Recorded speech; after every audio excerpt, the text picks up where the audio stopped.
Hi everyone, welcome to Adventures with Raven and Rowley. I'm Raven and this is Rowley. Last week I talked about my efforts to stop trying to stop procrastinating. Key word there is trying, you know. This week I will talk about going from a sticks and bricks house to an RV to a converted cargo trailer. For the past 5 months, we've been living full-time in a 6x12 converted cargo trailer. For the previous 5 years, we've lived full-time in a Class A and then in a fifth wheel. For 15 years prior to that, we've lived in a sticks and bricks house. Of course, Rowley wasn't with me at that time because he's not that old. Come here, Rowley. Come on. You don't want to sit in the sun. Okay. Anyway, if you're curious, please join us on this journey and continue to watch.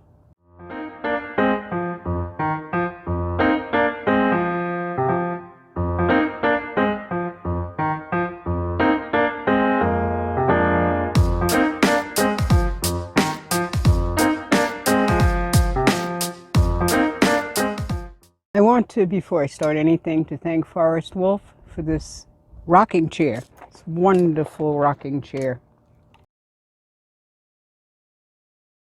I'll start this conversation only 70 years ago, when I was around 8 years old and I started this journey. I'll make it quick, okay? I'm going to make you sit here and listen to 70 years worth of stuff, okay? Okay. When I was a kid, around 8 years, I used to climb out of the window from our first floor New York City project apartment and hide in the bushes and dream of living in the woods.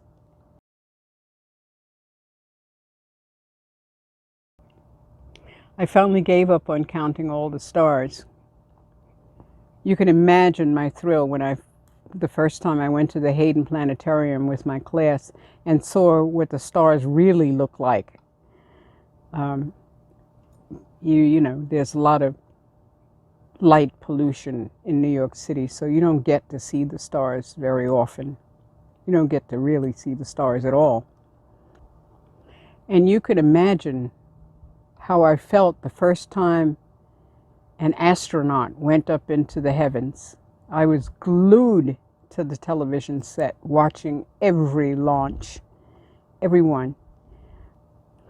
I thought we'd be taking vacations on Mars by now, like going on a cruise, you know, wouldn't be any more expensive or strange than unusual than going on a cruise now. But that was when I was still young and dreaming, okay? I lived in Brooklyn after that, after marriage and 4 kids. There's a lot of space and time here, you know. And I lived in a sticks and bricks 2-family house. Now, this picture is a picture of the house that I actually lived in.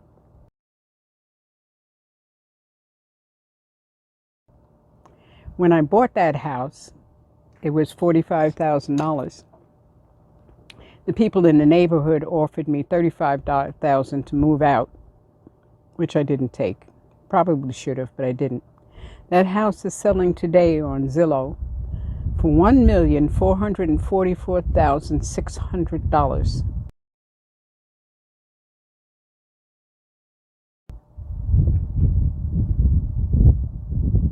I think about that. I've been thinking about that all day today. I'm telling you, $1 million. And it was built in, I think, 1920s. Anyway, I learned to garden there. I learned to can foods at that time, living in that house. I was heavy into Mother Earth news and had every one of the first 4 years of their publication, which I wish I still had because they're selling for a fortune now. Okay. I looked at land in West Virginia and in Florida during that time. My then husband thought that I was crazy, thought something was seriously wrong with me. Why wouldn't I want to live in New York City, you know? Years later, about 40 years ago, I bought 5 acres in upstate New York. It was in ski country. The kids and I built that house out of sticks and bricks. This is a picture of the shape of the home that we bought. It's not the home that we built. It's not the home itself. And the doghouse dormer that's on this house was over the porch in our house. And it wasn't stone-looking cladding on the outside. But the house was shaped like that and looked like that, and it was on 5 acres of land. It was a 2-story Cape Cod with a doghouse dormer. Had a living room, dining room, family room, kitchen, 2 beds, bathrooms with 3 bedrooms. And in my, I don't know what, I had ordered cast iron bathtubs. And one of the bathrooms was on the 2nd floor. You should have seen us trying to get that bathtub up into that bathroom.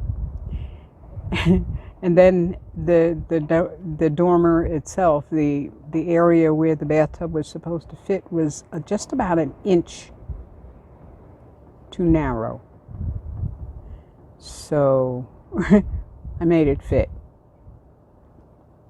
At any rate, we were in the newspapers because we were just all female, so just me and my girls building this house, and everybody thought it was just really amazing. Okay, I didn't put in the sewer. I hired someone to put in the sewer. I hired somebody to put in the concrete slab, that kind of stuff, but we built the house from the ground up. Okay, which meant that I did all of the electric and plumbing and everything, okay? And during that time, the time we were there, I raised goats. I made cheese, drank goat milk. We all drank goat milk. And we ate the meat when I finally had one butchered. I was a vegetarian up until that point. I had said that I wouldn't eat any meat again until I took responsibility for their death. This was in ski country, and it taught me a lot about snow.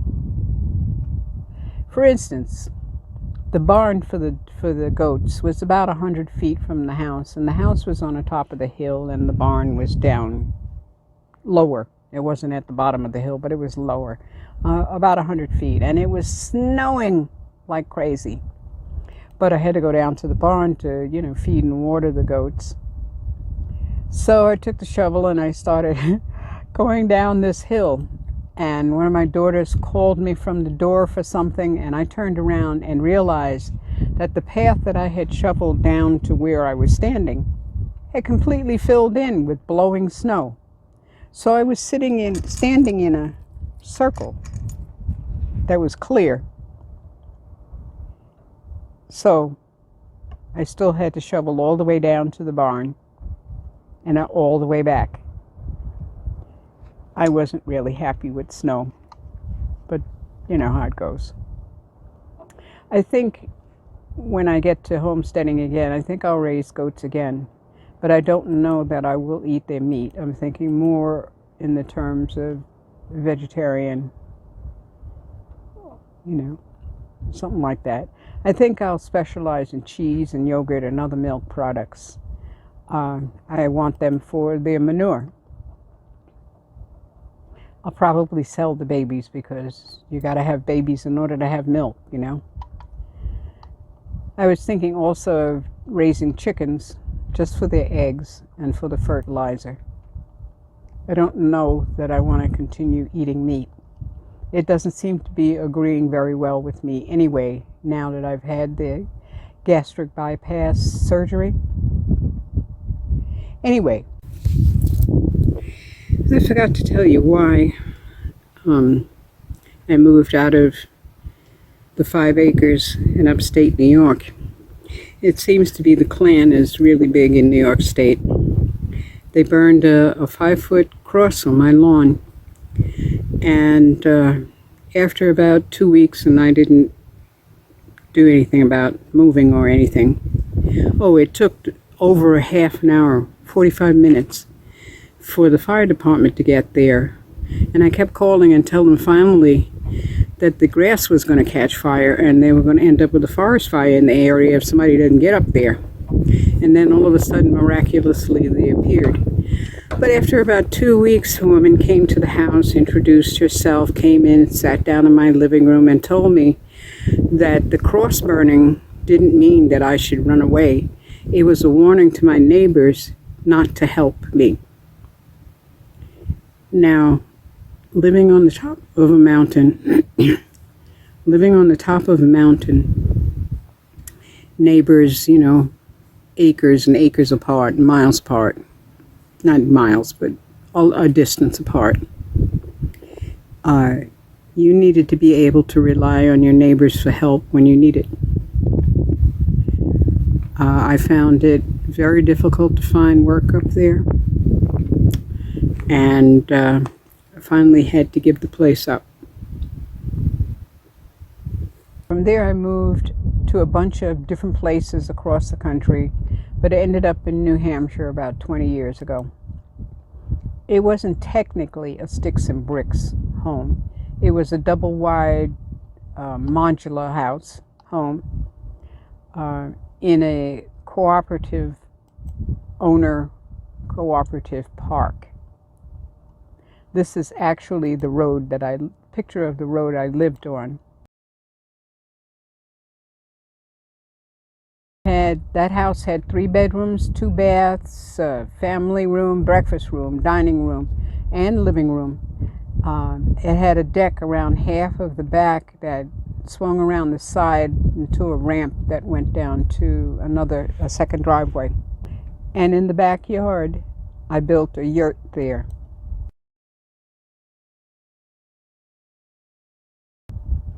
I planted roses and magnolia trees there that weren't susceptible to the freezing cold, you know, because I got snow there. There were beautiful summers in New Hampshire, beautiful falls and spring. I mean, there were the leaf peepers, people who came up there just to look at the wonderful fall colors. But New Hampshire reminded me about snow and cold. The last winter that I lived there, we had an accumulation of 5 feet of snow, and I shoveled it all off of both driveways, off of the ramp, off of the deck. There was a parking area off of the steps, and it seems like I was always shoveling because it was always snowing. Hiring somebody to shovel was very expensive and was pretty much unreliable because they couldn't get there either, you know? The roads were terrible.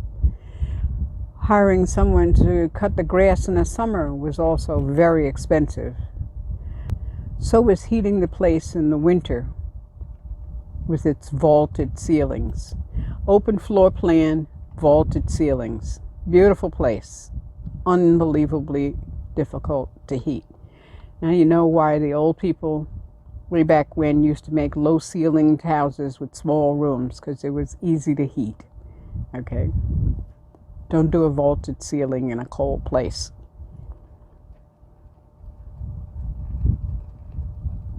Each time I moved, I lost things or gave stuff away.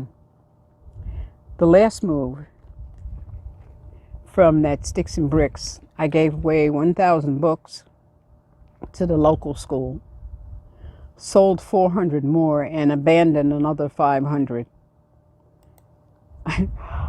Friends told me that they would never help me move again because of those books, because they carried them up the hill into the place before we got steps, and even then it would have been crazy trying to get all. I don't know why I had so many books, but I did.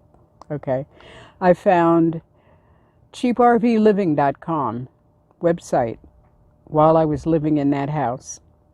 See the link below, okay? And realized that I could do that too. I could live and travel and save money and not just put every dime into mortgage and heat.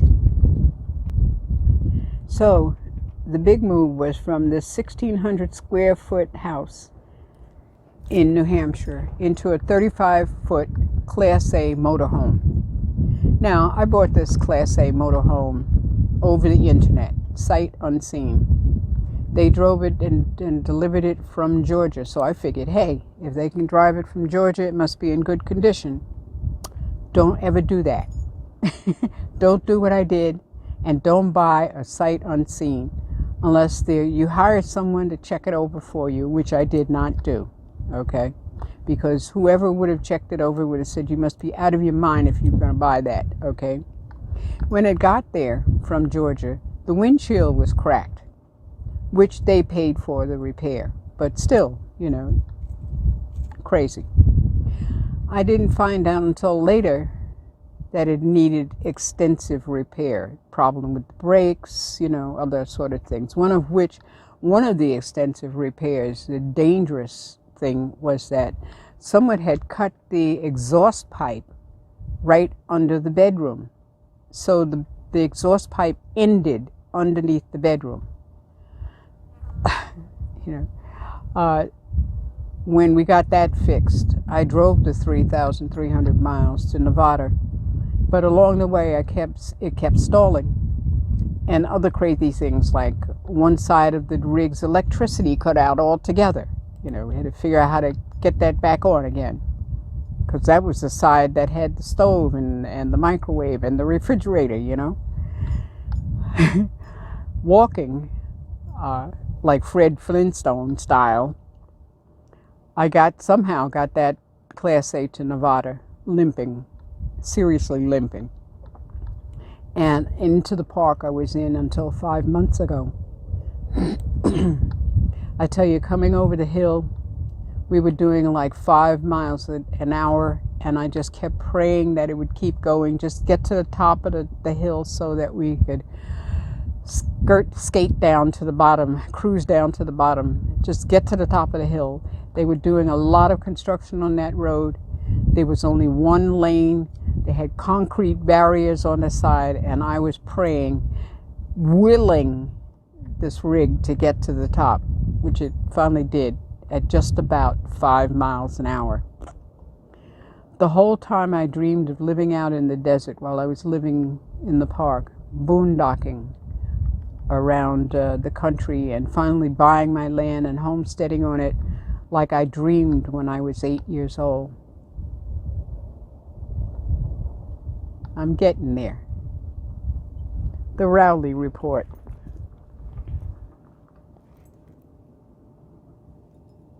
Not much to say. Rowley is still barking at stuff, still liking it out here, still chasing things. I think he's doing okay. He's getting a little tubby though. I've noticed that, so it kind of cuts down on his dinners. I don't think he's running around and exercising as much as before. And actually, we're not walking as much as I used to. I mean, I would do, 3 miles a day. Today, now, since we've been here, I've been doing about a half mile a day. Because this stuff, walking on these rocks, is hard. It's really scary, actually. But Rowley's doing good. I think he likes it here.